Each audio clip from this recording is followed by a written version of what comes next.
Sini ya. Bapak akan tunjukkan ijazah. Sini saya maju, nggak apa-apa. Bapak maju ya. So, di mediasi itu kan tidak boleh diwakilkan, kalau harus prinsipal yang datang itu tidak hadir, makanya kami mengharapkan kali ini hadir ya. Dan kehadiran prinsipal yaitu Bapak Joko Widodo sendiri itu adalah karena kehendaknya dia sendiri sebetulnya, yang menginginkan saya memerlukan forum untuk membuktikan saya akan datang kalau diundang pengadilan. Nah, gitu. Nah, mereka keberatan ya berarti memang tidak ada niat untuk ikut membuktikan.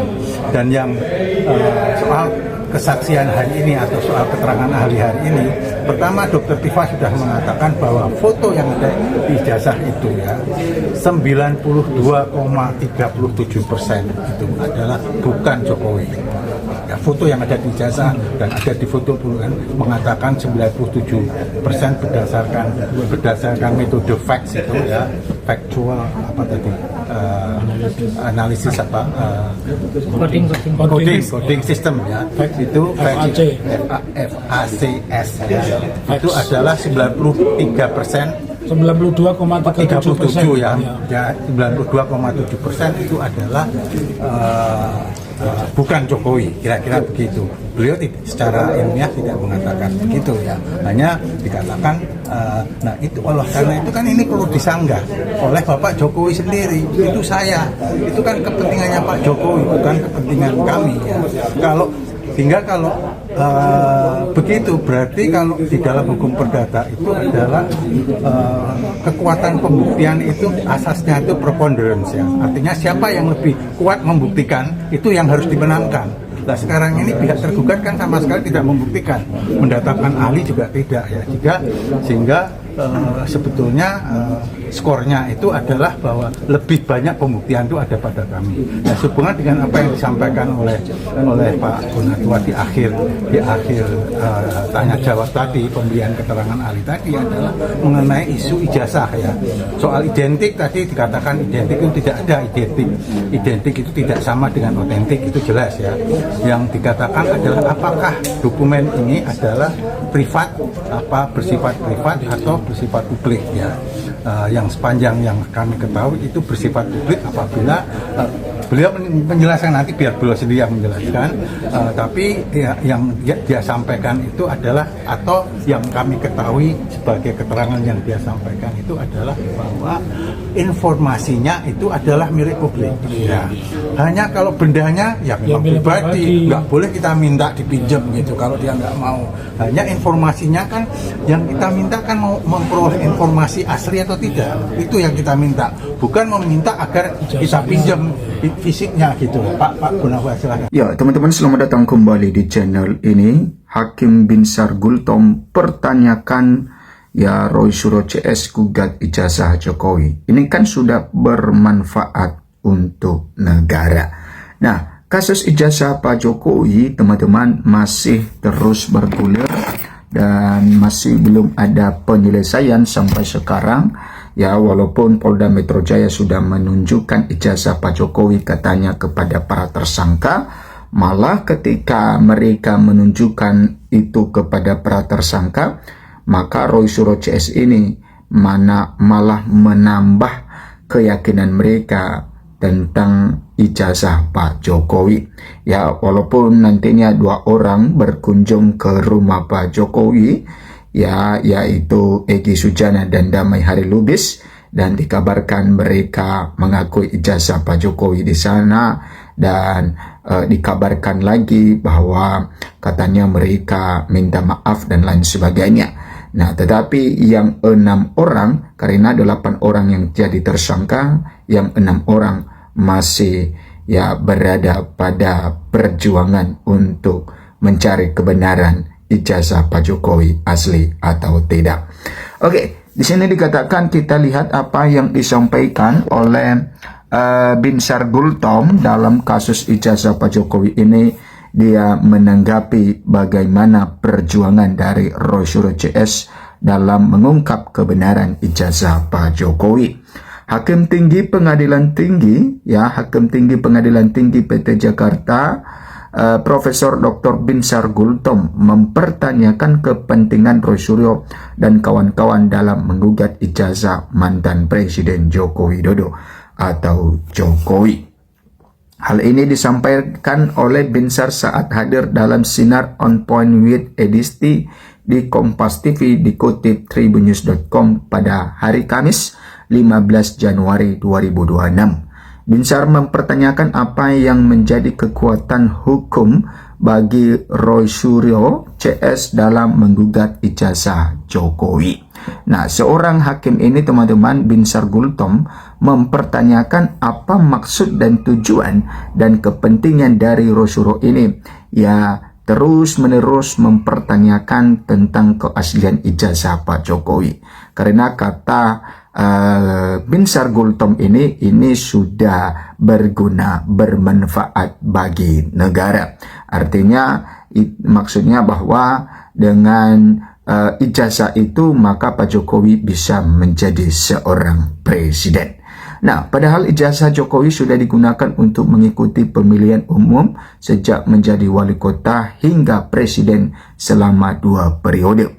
Terlebih, kata Binsar, ijazah tersebut tidak pernah berpindah tangan ataupun disalahgunakan. Nah, kata Binsar ini bahwa itu kan sudah digunakan dalam pemilu dan juga pilkada teman-teman, ya, sampai menduduki kursi nomor 1 sebagai presiden dan tidak pernah berpindah tangan. Nah, kalau kita melihat apa yang disampaikan oleh Roy Suryo, bisa saja mereka menjawab bahwa ya justru itu ya supaya jangan sampai ada nantinya ya presiden berikutnya yang menggunakan yang tidak jelas ijazahnya bisa jadi presiden. Oke. Bahkan menurut ya Binsar, berkat ijazah itu Jokowi bisa berkontribusi dalam hal pembangunan selama menjabat sebagai presiden ke-7. Ya, ini adalah pengakuan dari Binsar ini bahwa berkat ijazah itu yang dipermasalahkan oleh Roy Suryo bahwa Jokowi bisa berkontribusi besar dalam pembangunan selama menjabat sebagai presiden ke-7. Kita tahu teman-teman bahwa Presiden Jokowi menjabat sebagai presiden dan menduduki orang nomor 1 di negara ini selama 10 tahun dari 2014 sampai tahun 2024. Ya, baru digantikan oleh Pak Prabowo Subianto. Kalau disebutkan ijazah dia, Jokowi ada masalah selama ini kita semua tahu. Lewat ijazah asli produk UGM tersebut sudah digunakan beliau di Solo waktu pemilu wali kota, gubernur waktu di DKI Jakarta, dan 2 periode sebagai Presiden Republik Indonesia. Nah, ijazah Jokowi itu selalu ada pada dirinya, ya, kata Binsar, tidak pernah berpindah tangan katanya. Tidak disalahgunakan orang, kemudian bahkan sudah bermanfaat untuk pembangunan negara Republik Indonesia ini. Ya, ungkap dari Binsar Gultom. Nah, pertanyaannya adalah, ya, ini adalah pertanyaan dari Binsar Gultom mempertanyakan kepentingan dari pihak atau Roy Suryo yang mempermasalahkan ijazah Pak Jokowi. Apa kepentingan para pihak? Ya, pertanyaannya adalah apa kepentingan para pihak yang tidak menghendaki atau menuduh kepalsuan ijazah ini? Apa yang menjadi kepentingan legal standing dari orang yang mempersoalkan itu lanjutnya? Nah, teman-teman, Binsar pun menyinggung apakah Roy Suryo CS sudah melakukan penelitian secara langsung terhadap ijazah Jokowi. Ya, penelitian langsung yang dimaksud Binsar adalah memegang dan melihat ijazah Jokowi secara fisik. Oke, apabila penelitian sudah dilakukan, namun secara ilmiah, ujar Binsar, hal itu sah-sah saja. Meski demikian, ia menyebut dugaan ijazah palsu Jokowi tak perlu sampai ke ranah persidangan, katanya. Bisakah mereka memastikan bahwa hasil penelitian mereka itu sudah menerima, pernah memegang langsung asli daripada ijazah Jokowi secara fisik? Dia melihat, mengambil, memegang, itukah yang mereka teliti? Dan kalau sepanjang ini penelitian ilmiah, sah-sah saja, silakan saja. Tapi tidak perlu masuk ranah pengadilan. Jelas dari Binsar Gultom. Persoalan utama bukan ijazah. Oke.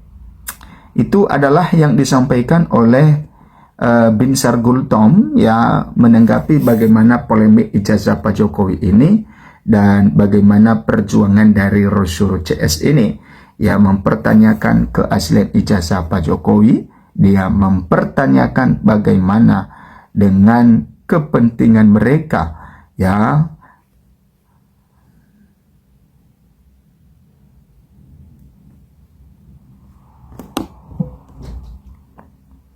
Nah, memang teman-teman, dalam kasus ijazah Pak Jokowi ini ya, setiap hari kita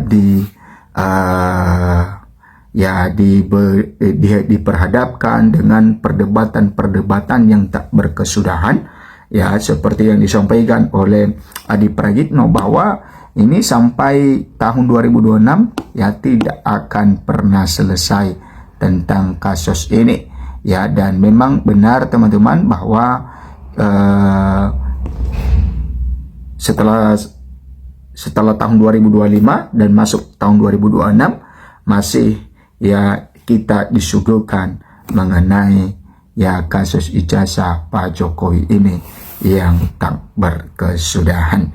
Nah, teman-teman silakan memberikan komentar Anda dan harapan kita ya, supaya semuanya terang benderang dan tidak ada hal-hal yang disembunyikan, dan tentu ya yang dinantikan oleh masyarakat adalah ya pembuktian ya kebenaran, keaslian bagaimana ijazah Pak Jokowi.